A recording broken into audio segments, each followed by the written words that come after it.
Well, hello, everybody. Thank you so much for joining us at the Hopenning for episode 19.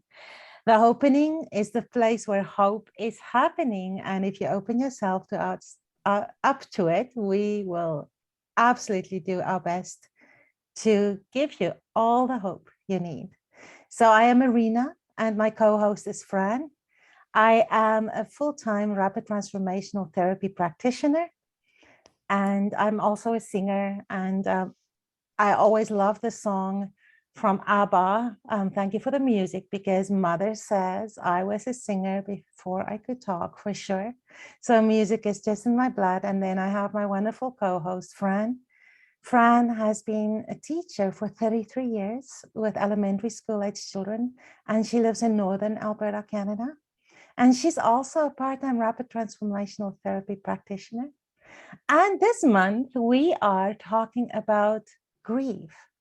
And it's something we all will deal with at some point in our life. It's something we cannot avoid. And Fran will introduce you to our very, very special guest today. Thank you, Marina, and thank you everyone for joining us. It's wonderful to have you here. It's such a privilege that you would take the time to stop in. So our special guest today is a guest who is widely recognized in the field of grief and bereavement. Reverend Chaz Wesley comes to us from Tulsa, Oklahoma this morning. And he is widely known for substantial work in thanatology and interfaith hospice chaplaincy. With over 25 years in hospice and palliative care, he has served as a death doula, spiritual care director, and international grief expert in the field of end-of-life education. Described as midwife to the dying and bereaved by counselors and spiritual leaders across the nation, Chaz has a private practice in grief counseling and transformational coaching. Host of the long-running podcast From Grief to Grace, Chaz is an award-winning mixed media producer and noted writer, published in 17 languages. A past recipient of the United Way's Evergreen Spirit Award, Chaz has most recently been honored with the Healing Spirit Award by the Center for Counseling and Education.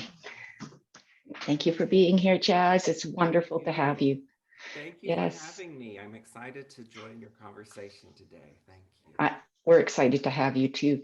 So we here at Hopenning talk about many topics, Chaz, and grief and loss, like Marina says, affects every single one of us. And for our month of April, we're focusing on grief and loss because for many reasons. Grief has touched me personally. I've had 3 really important deaths in my life in the last 5 years. First was my brother died of cancer. Then my brother-in-law died, and then my father died. And so how can you help, or what do you do to help those of us that are grieving?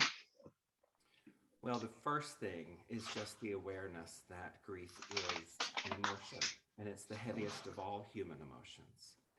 And we can't escape this lifetime without going through a period of grief.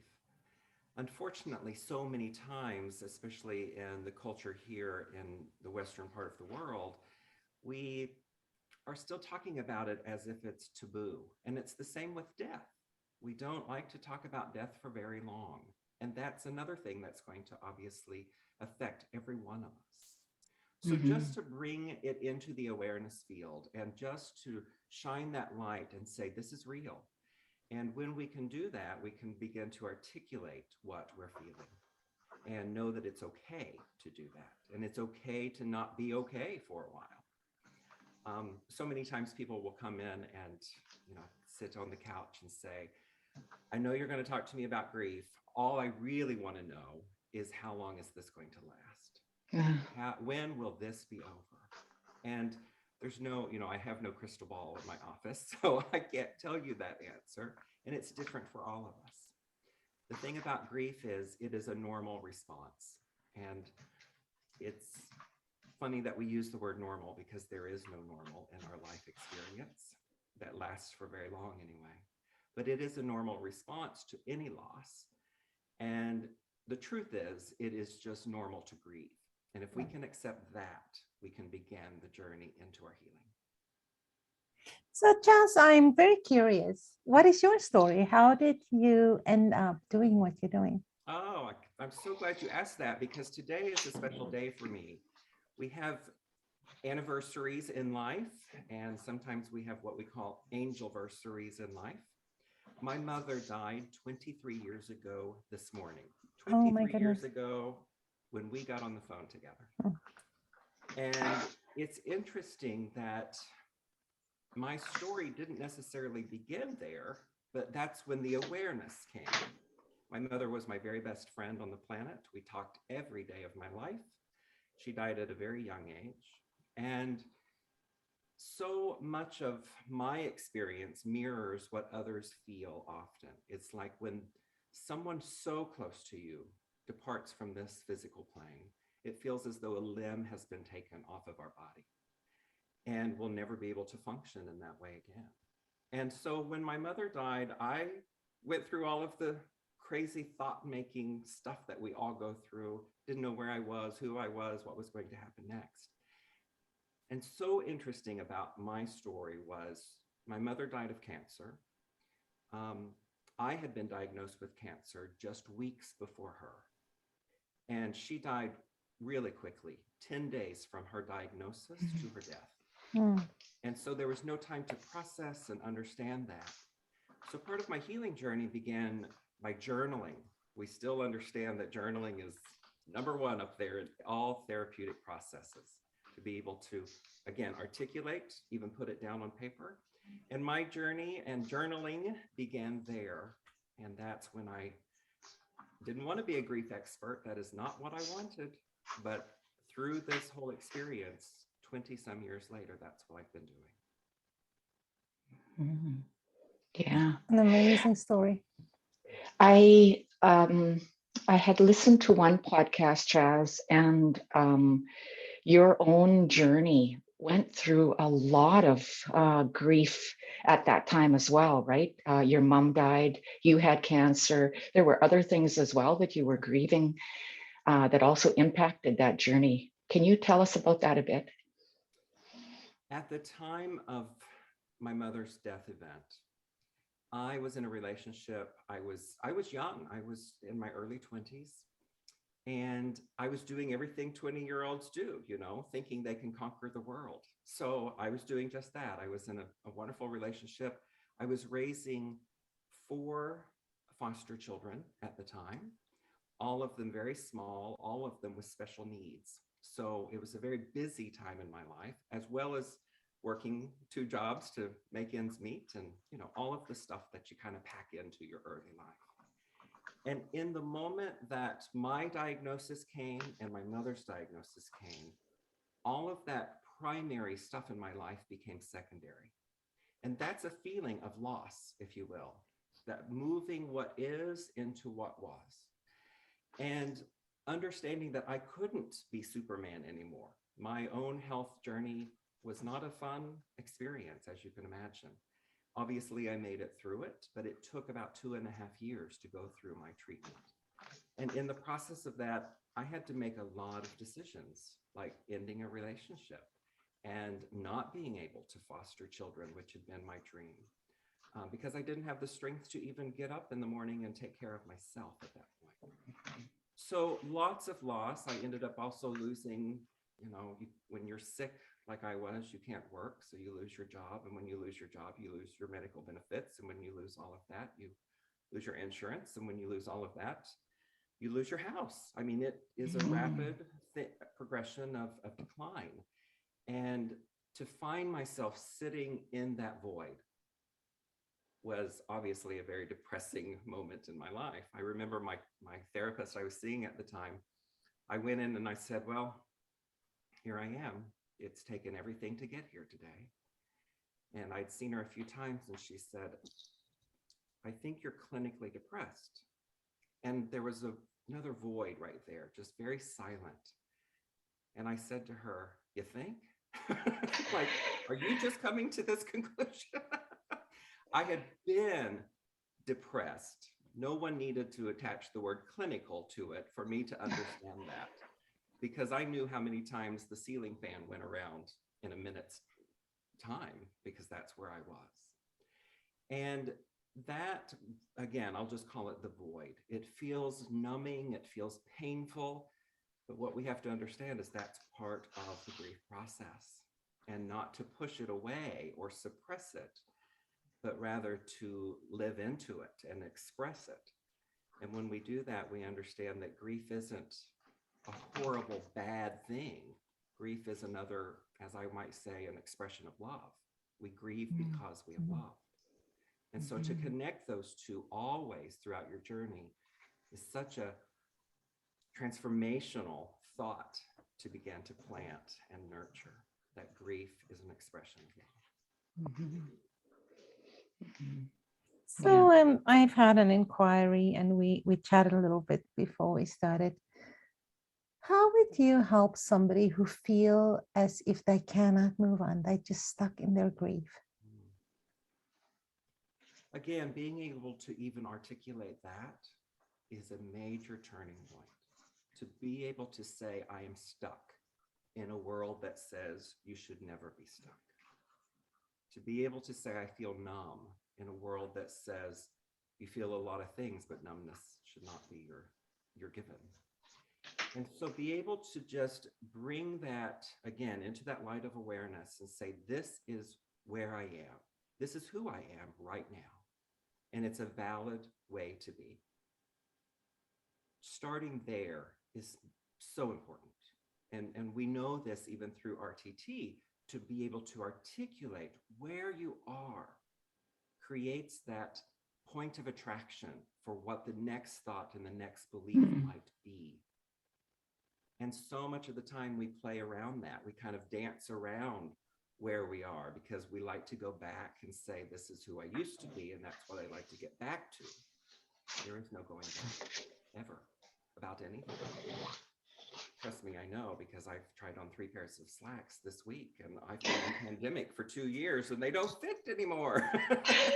So as much as we'd like to believe that something might still fit in our life, things change, and we are the agent of that change. We notice the impetus of all of the change, and we are change itself.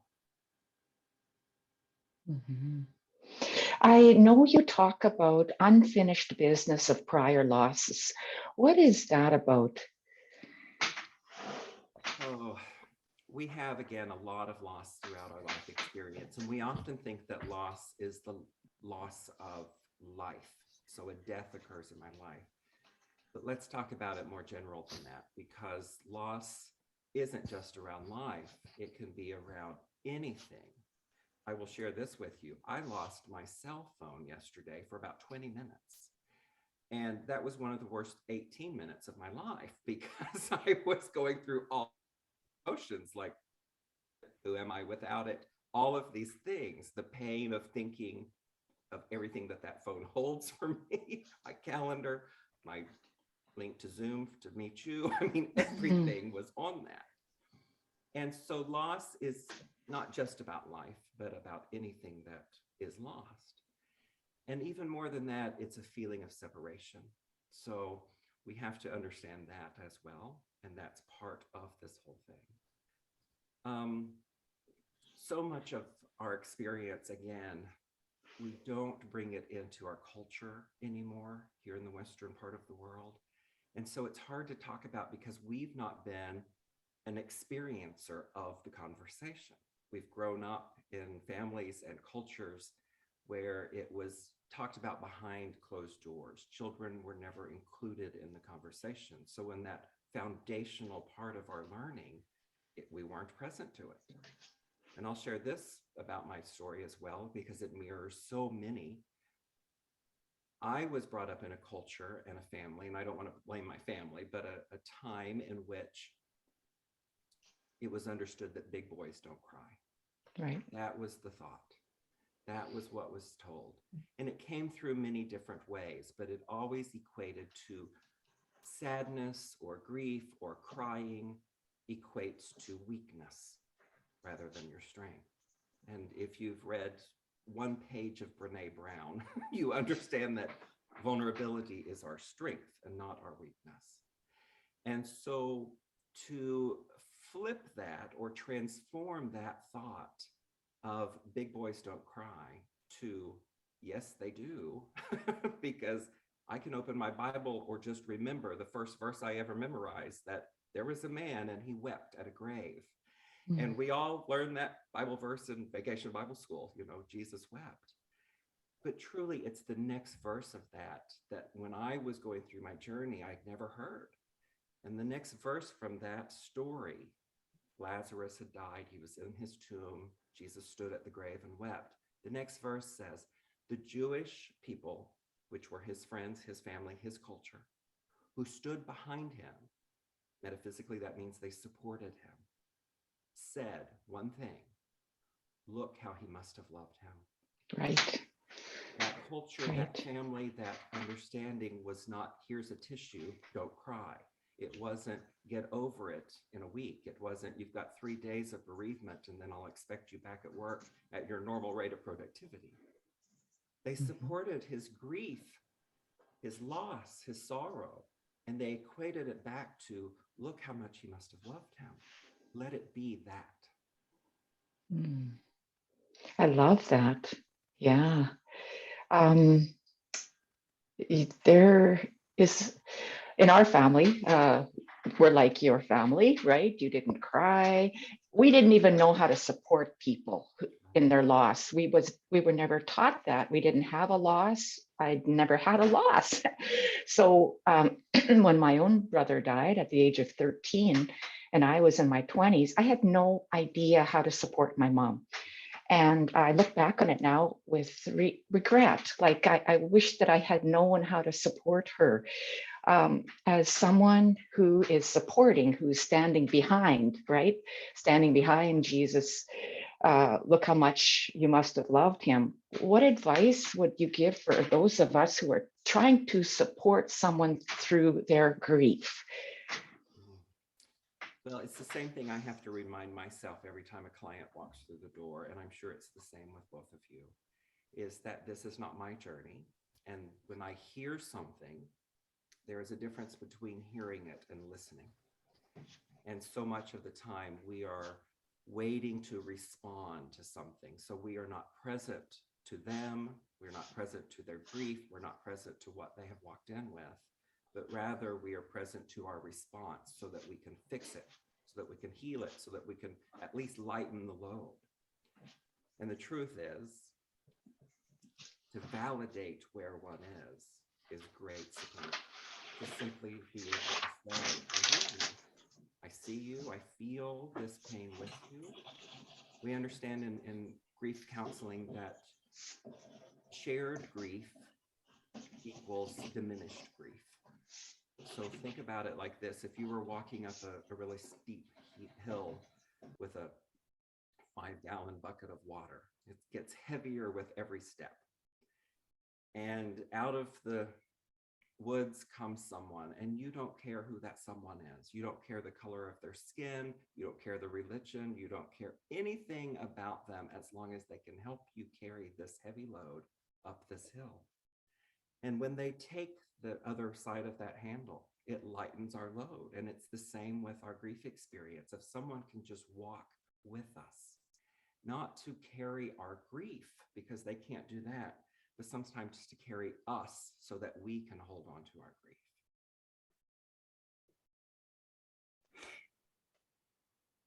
So, Chaz, I have a question about that because, what if people do not have that support? What if people do not have somebody that will stand behind them and support them? And in that as well is, I think a lot of people don't really know how to support. You don't know how to say. A lot of people would rather be quiet than to provide support for somebody because they just don't know what to say.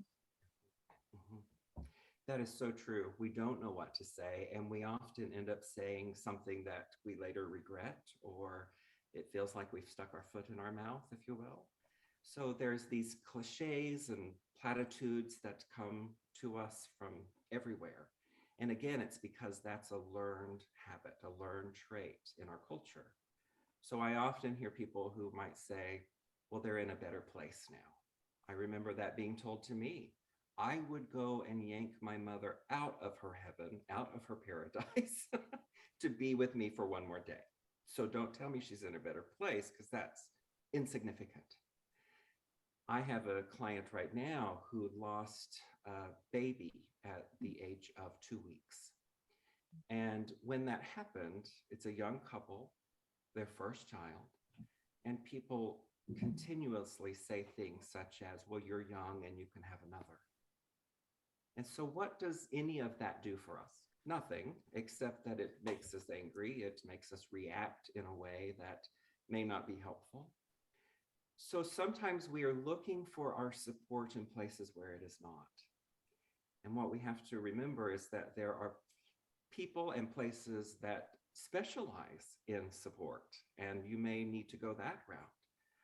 But so much of the time, our family is not the one necessarily to turn to in that moment. Maybe they're going through their own experience of grief with this small circle that has now exploded. And maybe they just, again, are in the culture and the taboo of not knowing how to help you, how to support you. We also want to understand that there's support that's always available, but not always reliable. There's support that's always available and not always tangible, meaning we're looking for a person to support us when sometimes our journey is more spiritual. We're looking for a loved one in our family to support us when we should be looking at a counselor, because it's such a degree. You'd asked about many losses in life, and what happens is when we have a loss, let's say in our childhood, it could be when your first pet dies. That's a foundational kind of loss. And as another loss comes and another loss comes and another loss comes, what happens is we accumulate our grief. And the thing about foundation is it must be sure. And if this first experience of grief and loss was not handled in a way that would create that surety, then everything that's stacked up on it is kind of like that game that I'm not remembering the name of. Is it Jenga, where you just pull one out, it all crumbles? It's kind of, it has that feeling. And so sometimes we have to go back to that foundational loss and begin to talk about that and notice what we have habitually added to each of these. Sorry, Fran. I think that's why it's so important to help children through loss, to be able to know what to say to children who are experiencing loss. I know there are so many children that are grieving in many ways right now. And those of us that work with children really need to be able to know what to say in order for them to, the foundation that you're talking about, to know what to say rather than just, it's been 2 years, how come you're not over it yet? That kind of thing. That's a specialty in the grief counseling field, is children. I don't personally see many children because, again, it's a specialty and it's not my specialty. So that's another reason to look outside of your sphere of influence, because if they are not specialized in that conversation and how magical thinking happens in a child of 5 to 8 years old, then again, you're kind of dancing around the real issue. That's not just mean don't support them, of course, and have the conversation and talk about it, but maybe go out and talk about it not as grandmother died and is now in heaven, but let's talk about what a leaf looks like on the tree today, and when it falls, what happens, and when it decomposes on the ground, what happens, and it creates a circle of life. And so it's interesting to use metaphor sometimes in helping children to really understand, because their reality is different from ours. Their perspective is always different from ours. It's healthier than ours usually because they've not been trained out of their natural instincts yet. So it's interesting to be able to know when it's yours to do. I have a saying in my practice that if it is not your genius, it is not your job. I would not call an electrician to come and fix my plumbing. I would not call a plumber to come and fix the carpentry. And so my genius is my job, but if it's not my genius, it's not my job. And that's where I can turn to other support. So I feel, and this is a topic I bring up a lot, that our lives are being very influenced by the fairy tales of life, movies, Hollywood, the narrative, happily ever after, and everything. Once you reach this destination, your life will be perfect, whether it's finding love. But you said something when we just started today, and it made me think that the only constant we have is change, and loss is part of that. So how would you help people to understand that? Oh, it's a beautiful thing to notice that we are not living the Hollywood dream. To just, again, be aware that that is fantasy, that that is very photoshopped, right? And so coming back to our own reality and noticing what we're feeling right here, right now, because a movie ends in 2 hours or less, your grief is not going to end that quickly. They work through all of their issues in 2 hours or less in a movie. That is not true life.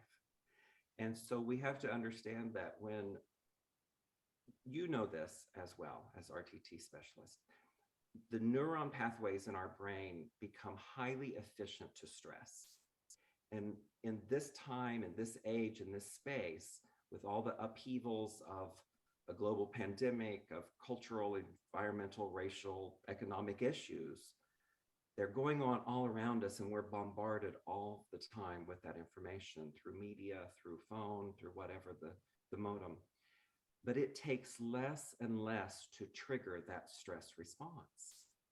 And so we are living in our sympathetic side of us so much of the time, to be in that pose of fight or flight or freeze, when we have to balance that with our parasympathetic side of digesting this information, of resting with it, of allowing it to be, so that again, we can find balance.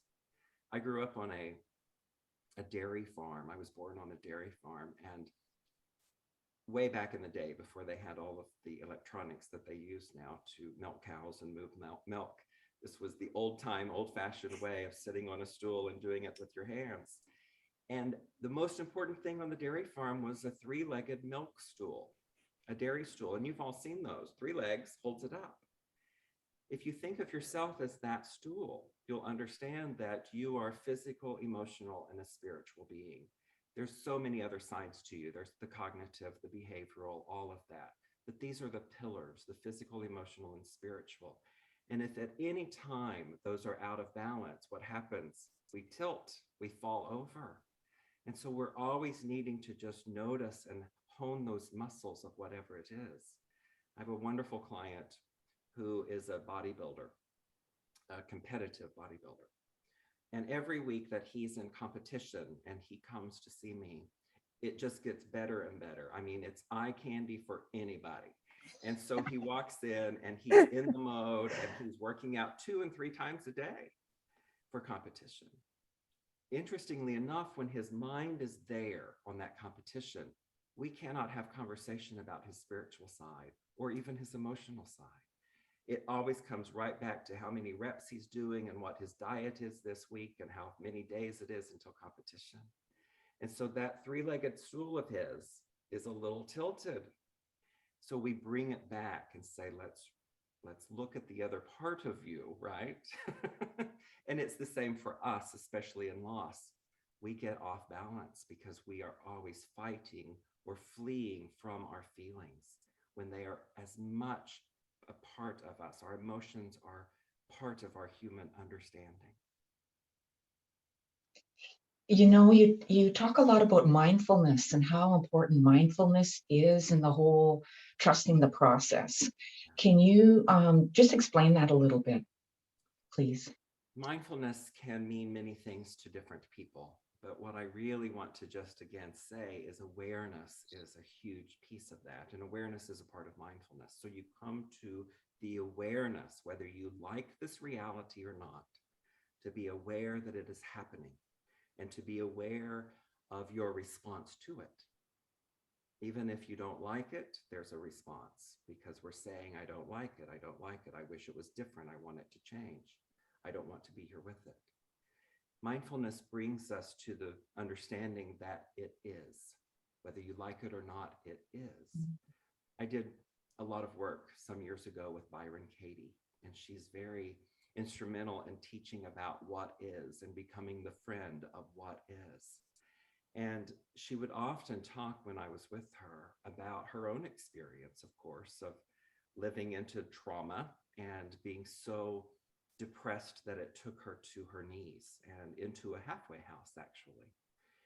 And in the moment that she was aware and became mindful that this wasn't going to change, that it was her that needed to change, then that's when everything happened. It was mindfulness that brought her to the moment and mindfulness that took her through that experience and continues to this day.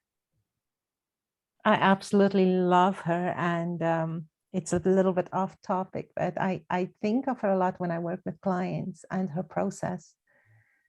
And the way, the place our minds take us in time of shock, in time of grief, and almost, that assumption that it can be the end of the world. And I think it's so applicable to apply in any situation where she says, are you sure that it's the end of the world?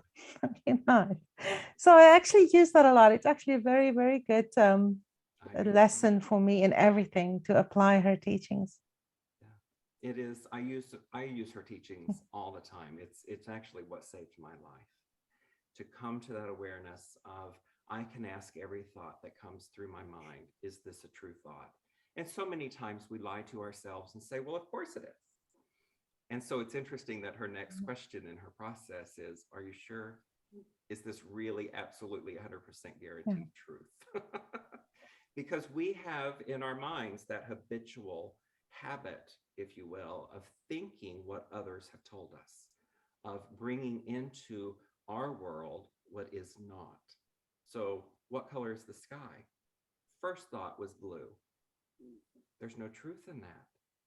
I've been in so many airplanes and gone so high, I've never reached the blue. And so when you ask another person in China right now, what color is the sky? Well, it's not blue because it's night there, so it's dark.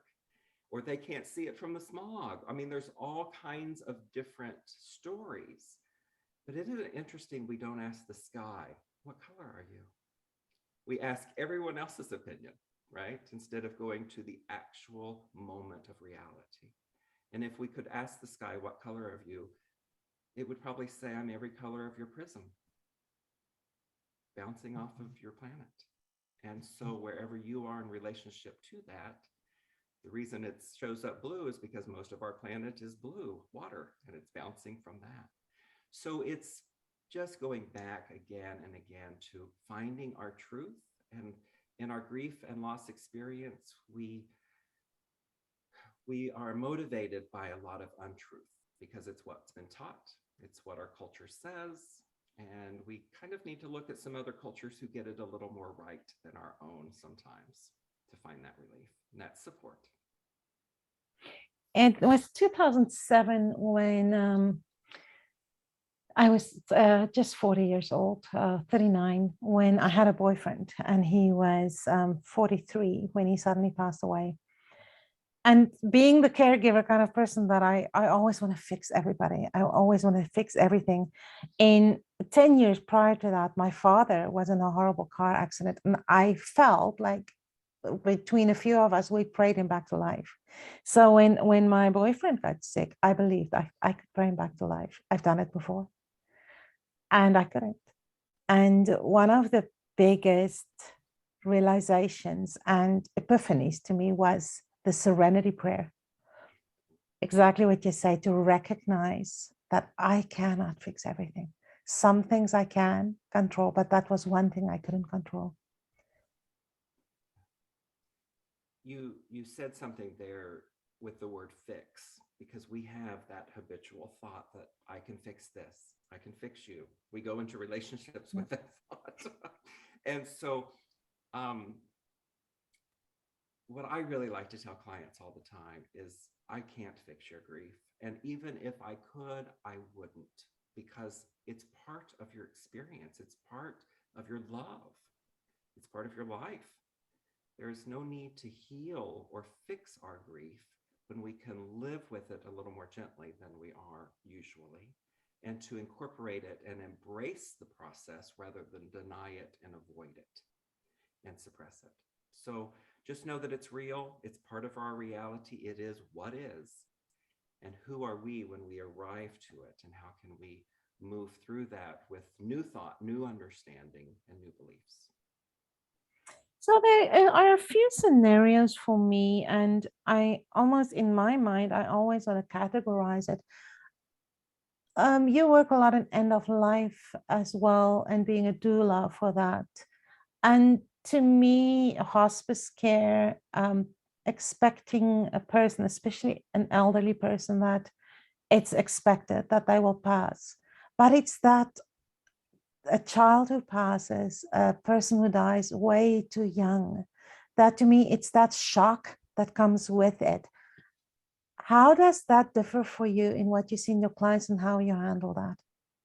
Well, shock is the perfect word because it's part of the grieving process in periods like that. So let's take this. If grandfather was in an Alzheimer's unit for the last 5 years, it's not going to be a surprise when grandfather dies. The truth is, he may have been dying a little bit along those 5 years, and our relationship may change along those 5 years. But like you said, if it's a sudden loss, whether that's a child who dies suddenly or someone who perishes on a motorcycle one day, whatever that sudden loss is, and again, it doesn't have to be human life. I could lose my phone again today and it's sudden, it wasn't expected. To know that shock is part of this process. And when we are in shock, we can't make good decisions. We can't really feel what we're feeling to any depth. So to notice that shock is part of it, and what Marissa Peer often says is to notice that everything you're feeling is temporary. So notice that, articulate it, and say to yourself, this shock is real. I don't need to make any major life decisions today as I'm in this. And the promise is it's temporary. There's something on the other side of it. What happens in our brain when we are in shock so much of the time is we have a shutdown, and we can't allow any other stuff to come into our system when we are on overload or overwhelm. And that's what shock does for us. It says, you're going to stop for a minute because this is so overwhelming. You can't process it fast enough. You can't process it to any depth. And so to really recognize, again, I'll just keep going back to that word awareness. It's part of this. And on the other side of that is probably some numbness, because when you come out of shock, it's kind of like we've all had our foot fall asleep at some point. And when your legs are crossed and your foot falls asleep, you would really like for it to wake up quickly. But unfortunately, we've all had that happen too. And it's a painful experience when those pins and needles start happening on our skin. And we'd like it to wake up, and we could bang it on the coffee table to try to make it wake up, but it's going to do it in its own sweet time. Because if we were to rapidly get up and put weight on it, again, we would fall. And so to just notice this is part of the process. This is part of the process. I'm not a huge fan of saying that grief comes in stages, because when we think about stages, we think about a linear journey. And grief is anything but that. So I like to talk about it as a process, or even a whirlwind, where we're feeling a lot of things. And when we get to overwhelm, our body and our cellular system creates something for us that says, no more, no more, stop here. And that's when it would be so beneficial to us if we could get into the parasympathetic and rest and digest what we have so that we create more capacity. There's something called subsequent temporary upsurge of grief. Can you explain that a little bit, the stug idea? It's an old model of grief, and it is, the word that jumps out there is temporary. So it comes up for us, and it's subsequent to something that just happened. So often we will have memories that are within our being. We think memories live here, but really, have you ever smelled something and thought, oh, that's my grandmother?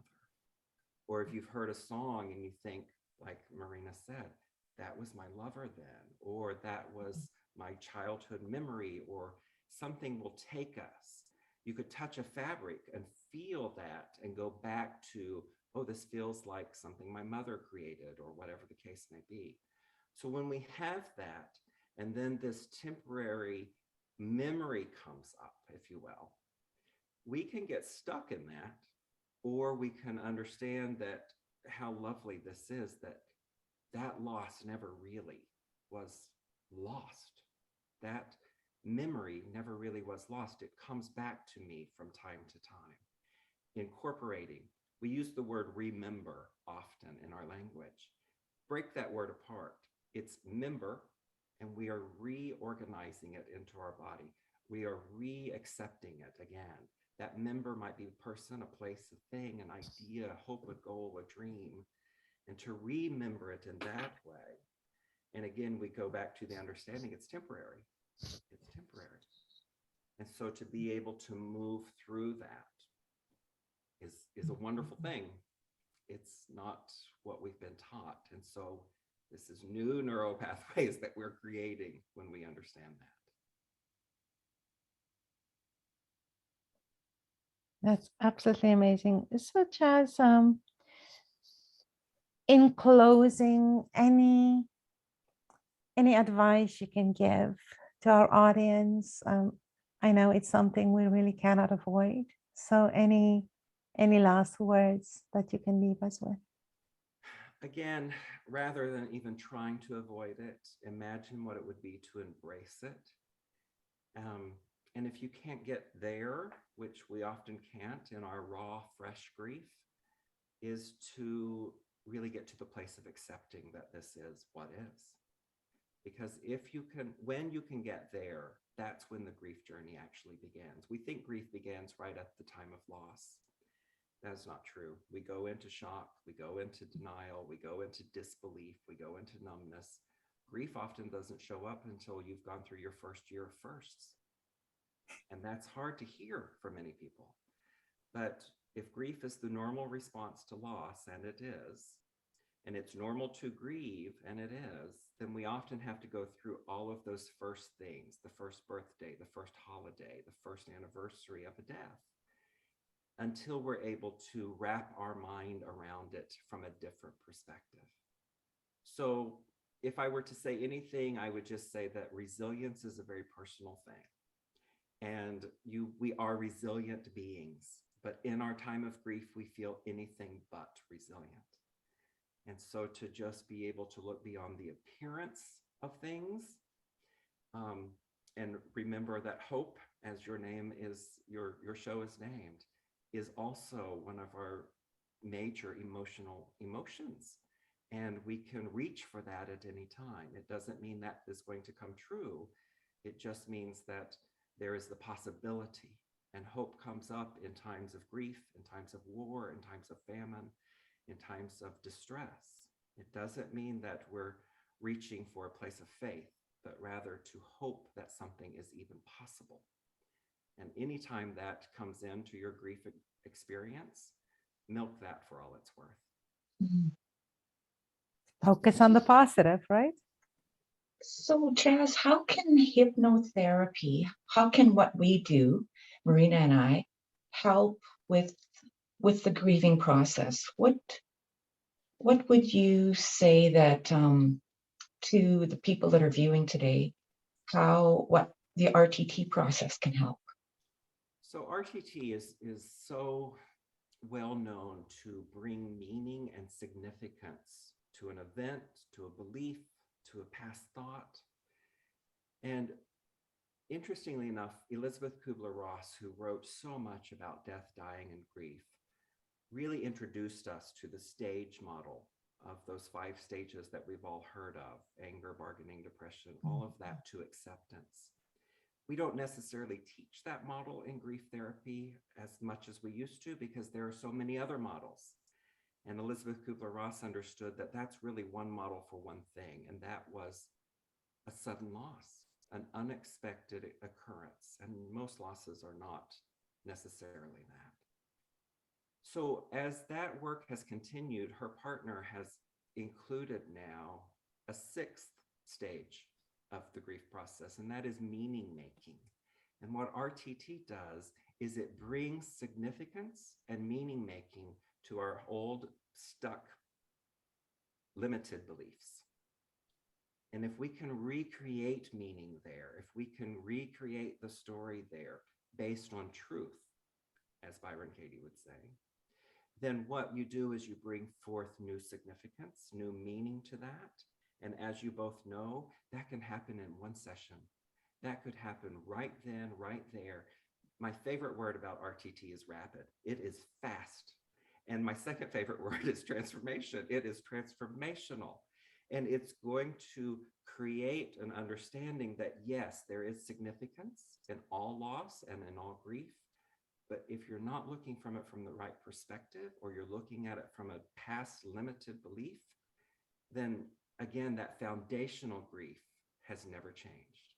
And so what you're doing is you continue to build on something that is not sure. So RTT brings to us the assurance of what is true, the assurance of what is significant, the assurance of what is meaningful to any event and circumstance in our life. And what that often does is creates the new story, and that story can be one of healing. Beautiful. Thank you. Thank you for that. Well, thank you so much, Chaz. This was enlightening. It was so amazing. Really, thank you for honoring us by being our guest today. And I know that there will be a lot of people that will get a lot of benefit from all your wisdoms. Thank you. So next week we are on episode 20, and Fran will talk more about her experience with grief. Oh, I'm so glad. I will be listening in to that. And I just wanted to say, if I can be of assistance to you or to any of your listeners, you can find my work and my therapy practice at chazwesley.com. I often have classes. I just finished a class this week on grief. I'm getting ready to start a new one. So if I can be of a resource or support to any of you, please feel free. Fantastic. Thank you so much, Chaz. And I will make sure to put all the links up where we publish this. So thank you. Chaz, can you spell your website for us, please? I will. CHAZ or Z WESLEY, chazwesley.com. Amazing. Thank you so much, Chaz. Thank you. My honor. Thanks for having me on. Nice to You're meet very you. welcome. And continue this conversation. Fantastic. Wonderful. Thank you so much. God bless.